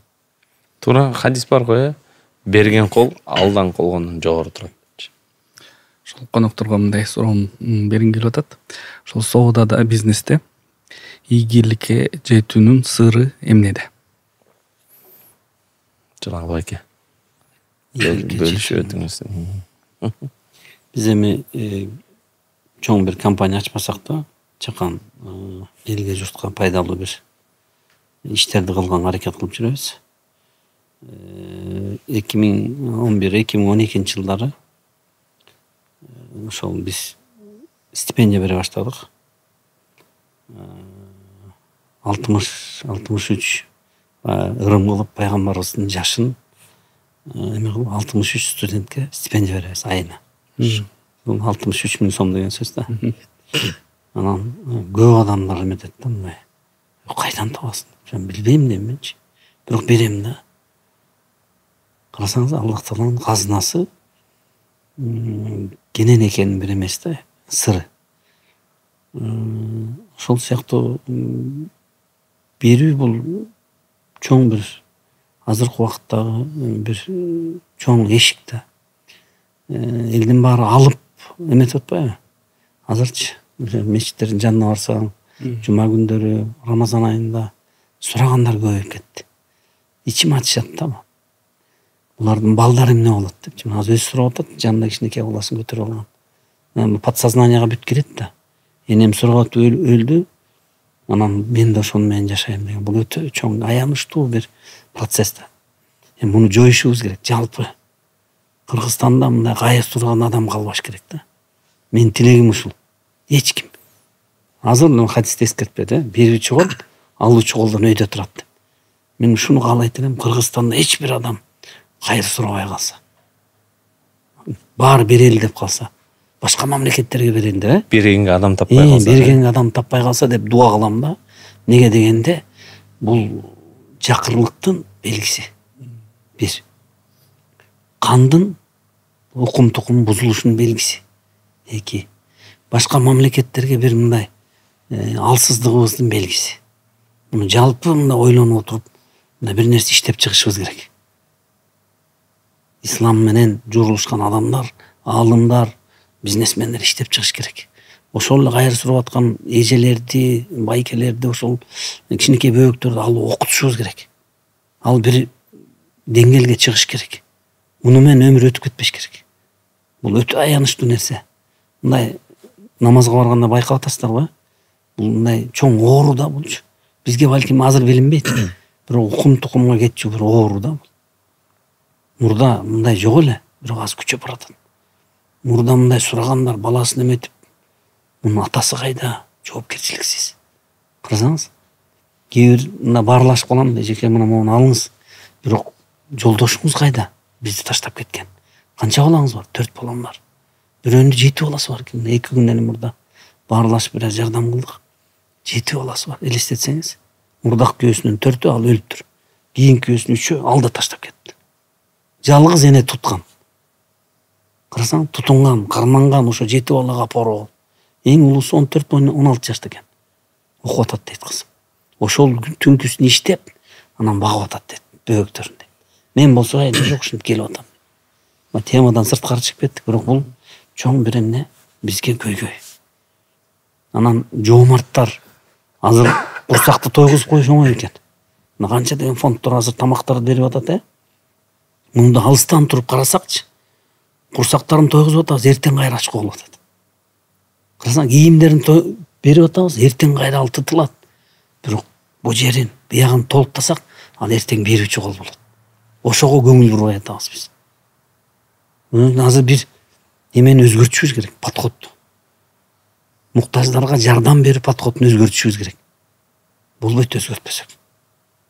Менде бир мисал бар, Жыргалбек. Биз эми бир практикада өзүбүз табып алган, бир аз анан результат натыйжасы да чыккан. Мисалы үчүн бул элим барысында мен да бир волонтер катары мүчөмүн да, анан бир эмгекчил үй бүлө деген бизде долбоор бар, проект. Эми ал жакта өзүнүздүн эмес го, башкаруу кеңешинде. Анан бул эмгекчил үй бүлөдө мен бир канча айдан бери куратор болуп жардам берип келатам. Анан биринчи көргөндө эле ушу проектти сүйүп калдым да. Биринчи мындай көрүп эле, көрүп сүйүп каласың го ушундай. Себеби буга чейин сиз айткандай көп мындай Рамазан айы болсун, пандемия башка үйлөрүнө чейин продукт, акча. Ал бул токтобойт экен, мунун аягы жок экен да. Бирок ошол эмгекчил үй бүлө проектинде биз деген 20дай эне, 20дай муктач аял заты, көп балалуу үй бүлөлөрдөн Анан алар мындайча айтканда 2 ай бою бизде окушат. 2 ай бою 4 багытта окушат. Бирөө психология багытында. Себеби бүт анализ кылса бүт аялдардын ушул психология жактан проблемалары бар экен. Өзүн второсортный дебейин, 3-4 сортко чүрүп койгон. Бизди урушса жараша берет. Бизди бирөө көчөдө тейип кетсе деле жарашат. Күйөөсү сабай берген, сен эчтеке эмессиң. Көчөдө ар ким айта берген, айтор психологиясы бузулган адам.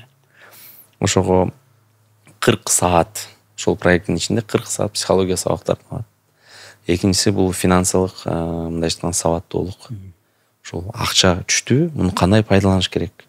Айга кантип бөлүш керек? Ушул анан 3 негизи бир мындай эмгек кылуу да, мындайча айтканда жумуш кылуу, үйрөнүү негизичи мындай. Ушул нерсе андан кийин бала тарбиялоо. Ушул 4 багытта мындайча айтканда 2 ай сабак алат. Обычно мындай бир 20-дай эже баштайт. Бирок 15 же 10 калат да, ар кандай 2 ай болот долбоор. Анан ушул ар 2 айда анан бул проекттин неси, бул 2 айдын ичинде эжелер сабакка келет. Сабактан окушат, эми кыйын да, аларга да балдар бар башка. Андан кийин ушул ийгиликтүү бүткөндөргө биз сертификат берип, плюс алардын 50 000 сом тегерегинде мындай немесин жаап беребиз, муктаждыгын. Мисалы алар бир проект жазышат. Ошол 2 ай окуп, как раз бир мен ушул ишти кылам. Мисалы бир эже айткан, мен дейт усталарга дейт, ондай чоң усталарга курулуштарда тамак жасап берем дейт аларга. Ушу мен жумуш кылам дейт да. Мага чоңураак казан алып бергиле, дагы бир духовка алып бергиле. Биз акча бермей жок.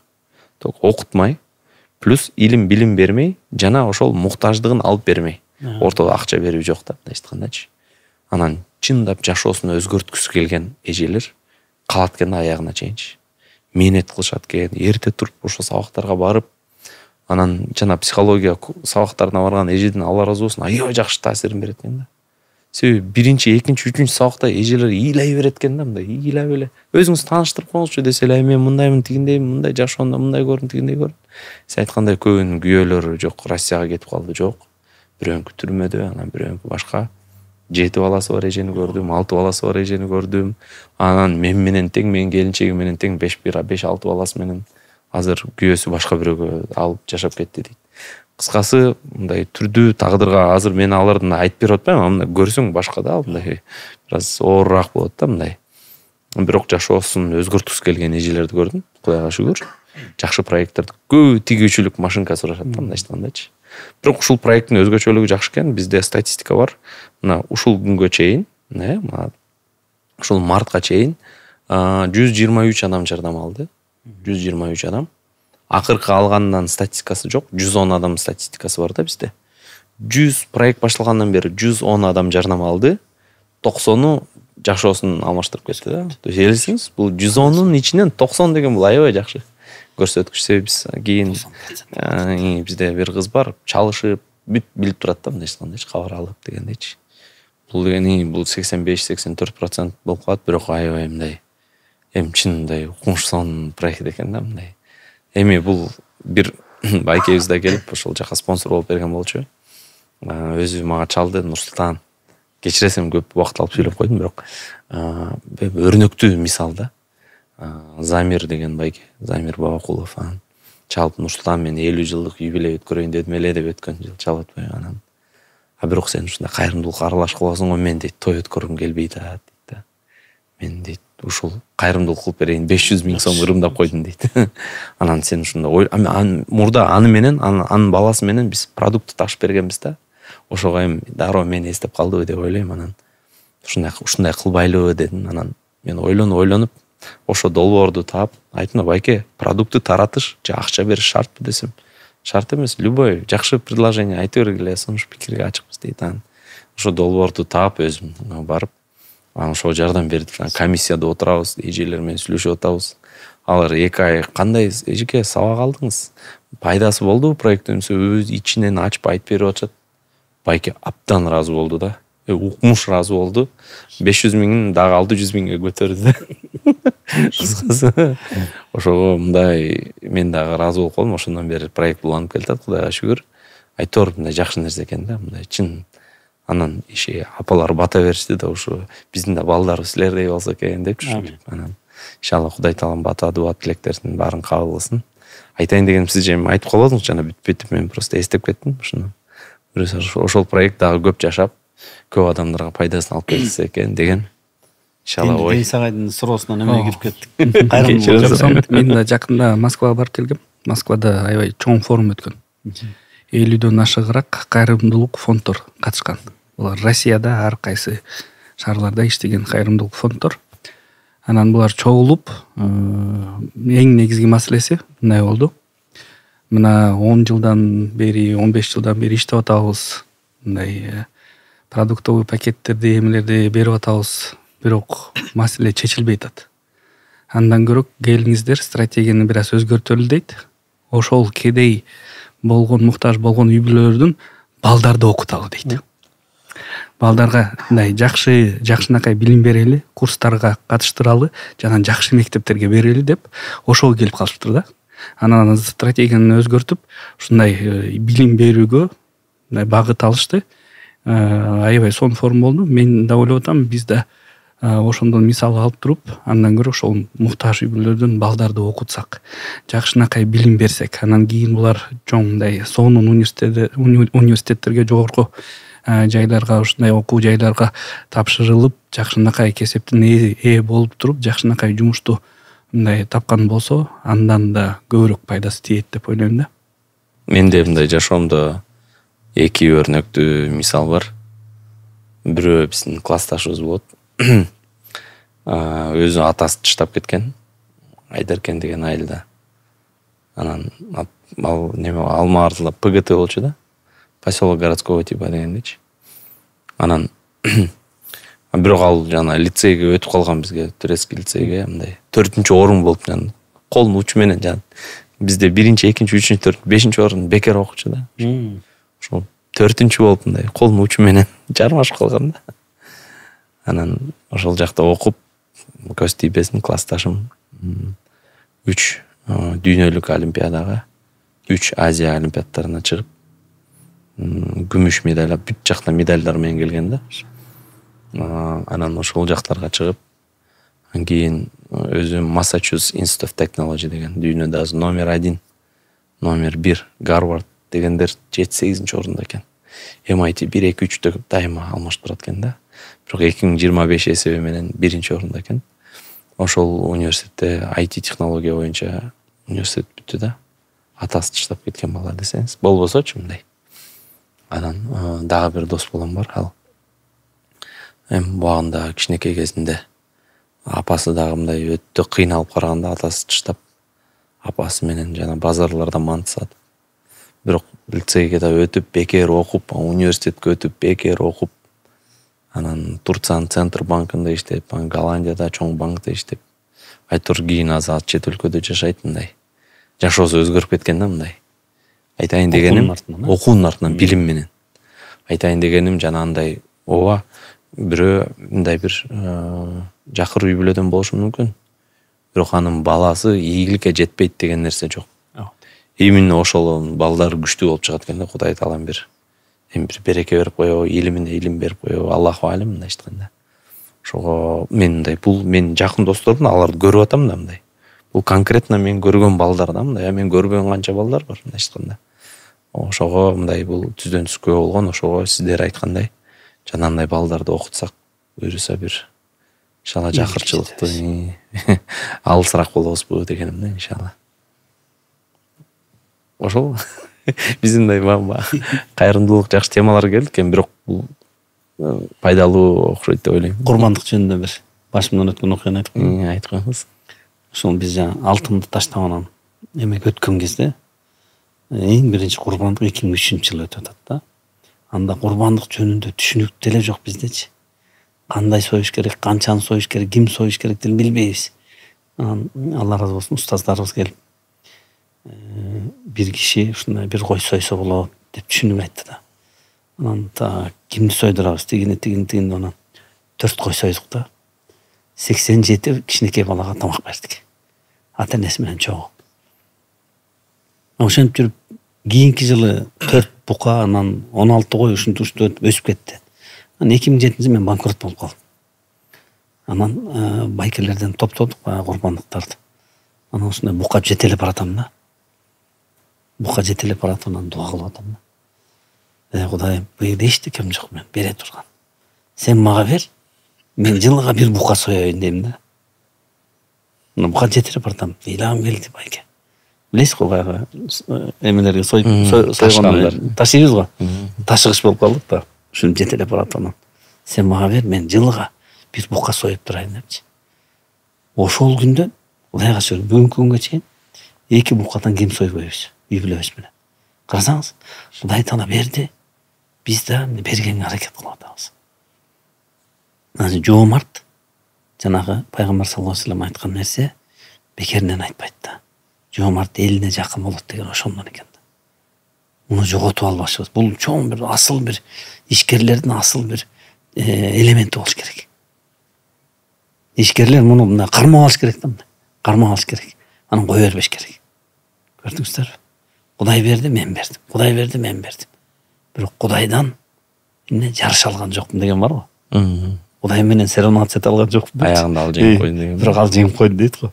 Ошол сыяктуу бул курбандыктын да мына Кудай буйрса бир 70 күндөн кийин курбандык да келет да. Мына Рамазандын акыркы күндөрүндө турабыз. Ошон үчүн бул берүүнүн бир дагы бир методикасы деп ойлойм да. Мында бир жакшы окуя эсиме келип кетти. Былтыр даатта 3 күндүк даатта жүргөнбүз. Анан бир байке жамаатта жүргөн. Эми этесинде айтпайсың да, баягы колунда бар адам депчи. Анан ошол байке айтып берет атпайбы. Мен күнүгө мындай разнорабочий болуп иштейм дейт. 500 сом тапсам 50 сомго барып бирөөгө бир кайрымдуулук кылып коем дейт. Бирөөгө нан болсо дагы алып берип коем. Тандырга барып жанындагы үйүнүн жанында тандырга барсам дагы ошого 50 сомго нан алып туруп бирөөлөргө берип койгула. Кто нуждается деп айткан дейт да. 1000 сом болсо да 100 сом берип коем дейт да. Анан мен ушундан аябай таасирлендим да. Байке мындай карап көрсөң, мындай грубо говоря, өзү араң жүрөт. Өзү араң жүрөт, бирок өзүнүн тапкан акчасынан берешендигинен кандайдыр бир бөлүгүн берет экен да. Анан мындай ойлоп көрсөң, азыр биз 500 сом таап 50 сом бере албайсак, 1000 сом таап 100 сом бере албайсак, эртең миллион таап 100 миң бере албайбыз да. Азыр канча адам чоң бизнесмендер бар, орто бизнесмендер бар. Ушунчалык ушул байкечилик 10% бере албай атабыз да. Кээ бир адамдарчы. То есть ошондон аябай таасирленип. Оны эмес 2,5% бере албай атпайсың, туурабы? 2,5% еще бул жылына окот да, зекет. Байке күнүнө 10% берет. Бул байке, то есть өзү чөнтөгү жук болсо да жүрөгү пейлеген экен да. Ошон үчүн пейлди бизгенен койсок, баягы айтат го, пейлегенен адам ааламды батырат өзүнө депчи. Пейли тар болгон адам өзү туруп ааламга килейген ааламга батпайт. Куранда аят бар да ушул тууралуу. Алар дейт, өздөрү муктаж болуп аткан нерсени, башка бир мусулман бир туугандарына беришет деп мындай айтканда, бул мындай момун адамдарды Алла Таалам өзү сүрөттөп берип атат да. Иншалла өзүнө сүйкүмдүү адамдарды сүрөттөп берип атат. Демек байке ошол категорияга кирип кетет экен да. Ал акчага өзү да муктаж, бирок башкага ыраа көрүп атат. Башка Кудай Таалам баарыбызды ошондой адамдардан кылсын. Амин. Эң биринчи бул эмеде да, мындай түшүнүктө да. Бул адам түшүнөт да. Берген нерсе кайра өзү үчүн акиретке инвестиция катары кетет депчи. Ошондуктан канчалаган көп бере турган болсок, кайра өзүбүзгө акиретке кете турган инвестиция катары кетип атканын түшүнүп туруп, мындай көбүрөөк бергенге аракет кылат да. Ошон үчүн убагында Пайгамбар саллаллаху алейхи вассалам Аббакдан радиаллаху анхудан сураганда, сен эмнени алып келдиң дегенде, мен баарын алып келдим деп айткан да. Себеби ошол кишинин түшүнүгү ушундай болгон да. Мен баарын Аллах үчүн берип аткан болсом, Алла субхана тааля ошол баардыгын кайра өзүмө мындай беште кайтарат деген мааниде келет да. Ошон үчүн бул киши да ошол нерсени түшүнүп аткарып атса керек деп ойлойм да. Пайгамбарыбыздын Айша энебиз менен да жакшы окуясы бар го. Пайгамбарыбыз кой союп, анан айтат го, мындай, бул койдун этин таратып бер депчи жакындарыбызга дегенде. Анан кечинде келип сурайт да, кой эмне болду дегенде, ушундай бир кайсы далы калды дейт го, калган бүт баарын таратып берипмин дегенде, жок. баары бизге калды, бир гана дал бизге калган жок дейт го. Себеби ал тамак жейилет кетет, бирок таратылып берген нерсе өзүнө түбөлүккө калат. Мусулман адам башка бир мусулман адамга өзүнө каалаган нерсени ала албайт, бере албайса, толук мусулман болбойт айтылат. Анан ушул нерседен баягы өзүбүздү кызмат кылган үйрөнүп, берешен болгон үйрөнүп, өзүңдө акыркы нерсең болсо дагы баягы ошондо берген үйрөнсөк, бул ошол чыныгы Жыргалбек аке айткандай жомарттык, берешендик, Аллах Таала аны сөзсүз жөн калтырбайт деп ойлойм да. Иншалла андан эселеп кайтарат иншалла. Куранда бир сонун аят бар. Аллах субхана таала мындай деп айтат: Бисмиллахир-рахманир-рахим. Лан таналлул бирра хатта тунфику мимма тухиббун. Вы никогда не достигнете благочестия, пока, говорит, не начнете отдавать то, что дорого вам. Мындай айтканда, силер чыныгы момун мусулман боло албайсыңар, өзүңөргө жаккан нерселерди бермейинче депчи. Ошон үчүн бул эреже да. Эреже. Өзгө жаккан нерселерди башкаларга бермейинче мындай чыныгы иманга мындай келе албайт экенбиз да. Бирок бул кыйын, сөздү айтып коюш оңой, бирок өзүңө өтө жагып аткан нерсени бирөөгө берип коюш бул кыйын. Элементарный нерседен болуп атпайбы даже. Жанакы бир тамак ашка келгенде деле эти көрөм мен алып калайын депчи. Автоматический нафс иштейт да. Отельге киргенде койка местан мен могу жакшырагында мен жата калайын биринчи депчи. Могу кийимди мен ала калайын. Буну мен биринчи ура калайын депчи. Баягы жакшысын биз биринчи очередь өзүбүзгө этпейбизби? Бул ортодо тургандай, орто коюлган нерсени биз биринчи талашып атабыз. А биз өзүбүздө болгон нерсени беришет, это уже бул вообще еще тяжелее. Уже өзүң менчик нерсең бирөө көргөн еще тяжелее да. Мындай киргенде мында бир нафстын тарбиялаган бир өтө оор жумуш го дейм. Бирок практика жүзүндө кылыш керек да. Бирок мындай акырындап, бирок ушул мелочтардан эле баштатпайбы? Элементарный бир ушул жерде азыр жакшыраак бир нерсе турса эле ошондон эле мындай автоматический неме мен ала калайын деген болот да. Азамат мырза аябай туура айтты. Ошол кичинекей нерселерден башташ керек да. Муну да үйрөнүп алышыбыз керек экен да. Мисалы үчүн тиги чоң акчаларды бергенге чейин кичинекей эле акчалардан башталат да. Бул тренировка сыяктуу да. Азаздан баштап, анан чоң ийгиликтерге жетесиң да. Ошондой тиги Азамат мырза айткандай мындай 10 сомдон баштап, анан кичинекей акчалардан баштап, анан кийин уже миллиондорду берип баштайсың да. Себеби сразу дароо миллион бериш кыйын да. Нафс үчүн, эме үчүнчү. Бирок кичинекей нерседен башташыбыз керек баарыбызчы. Баягы жардам сурап келген жигиттерге айткан экен го, бир ишкер. Сейфтин ачкычын берип, сен өзүң алчы депчи. Эмнеге өзүңүз алып бербейсиз? Боорумду жулуп алып аткандай болот. Дегендей болот. Бирок бул чын болгон окуя турат. Болгон окуя да. Ансыкардап эке. Бериш деген өзү эме да. Кыйын да, кыйын. Бербей жүргөн адам бериши өтө кыйын. Бир окуя, кыска бир окуя бар. Курбандык жөнүндө сөз болуп кетпеди. Бир 15 жылдан бери биз айылдарга чыгып курбандыкты үйрөтүп атабыз да, баягы жашаганга аракет кылыпчы. Анан бир айылга барып калдык. Бир бука союп, анан элди чакырып, баарына, байына да, кедейине да, муктаж эмесине да 2 килограмм, 3 килограмм деп тараттык. Бул 1 жыл болду. Экинчи жыл экини сойдук, дагы тараттык. Анан кошула баштады. Анан бир 4 жыл өткөндөн кийин бир окуя болду. Бир эже келет. 1 жыл эме чогултуптур. Мен балдарым менен курбандык соём деп. Копилка. Анан төгүп аткан видеого тартып коюптур. Өзүнүн 3 баласы бар экен. 100 сом, 1 сом, 2 сом, 10 сом, 20 сом, ошентип 4300 бирдеме тыйыны менен чогултушуптур. Анан да 3000 сом кошуп, анан общий жалпы эмеге кошуптур, анан букага кошуп ийди акчасынчы. Анан видеого тартып койдук аны. Анан бул Америкада бир кайрымдуулук фонд чалып калды мага. Сизде ушундай видео бар экен, тиги жөнөтпөйсүзбү? Эмне болду? Бизге аябай таасирдүү болду. Анан Америкадан телевидениеден чыкты. Ал үй бүлөнүн баягы кенедей балдарынан баштап курбандык соебуз биз да. Башка байкелердей, эжелердей, мусулмандардай деп чогулткан 1 жылдык акчасын бул мындай алтындан да кымбат бир баалуу иш экендигин калды. Ошон үчүн биздин элибиз даяр. Эл даяр. Биз көргөзө албай атабыз. Көрдүңүзбү? Эл даяр буюрса. Жана сиздин проектиңиз өтө жакшы экен. Колдойбуз муну. Туурабы?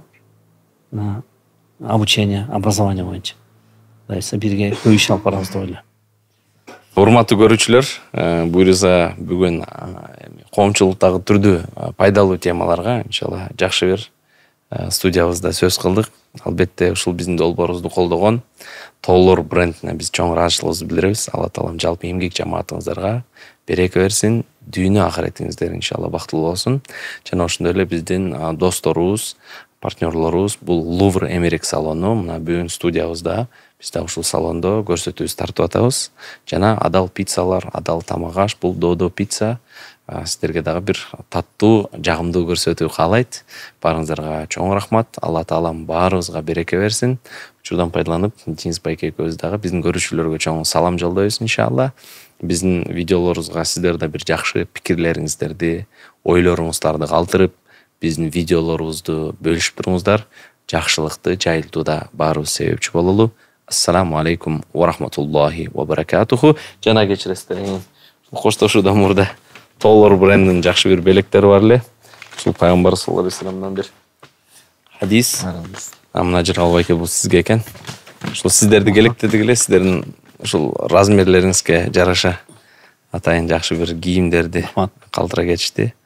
Эми бул динибизде белек бергиле, ортодо махаббат болсун, ортодо сүйүү болсун дегендей, иншалла бул чакан белек кабыл алып коюңуздар. Алла таалам баарыбыздан ыраазы болсун.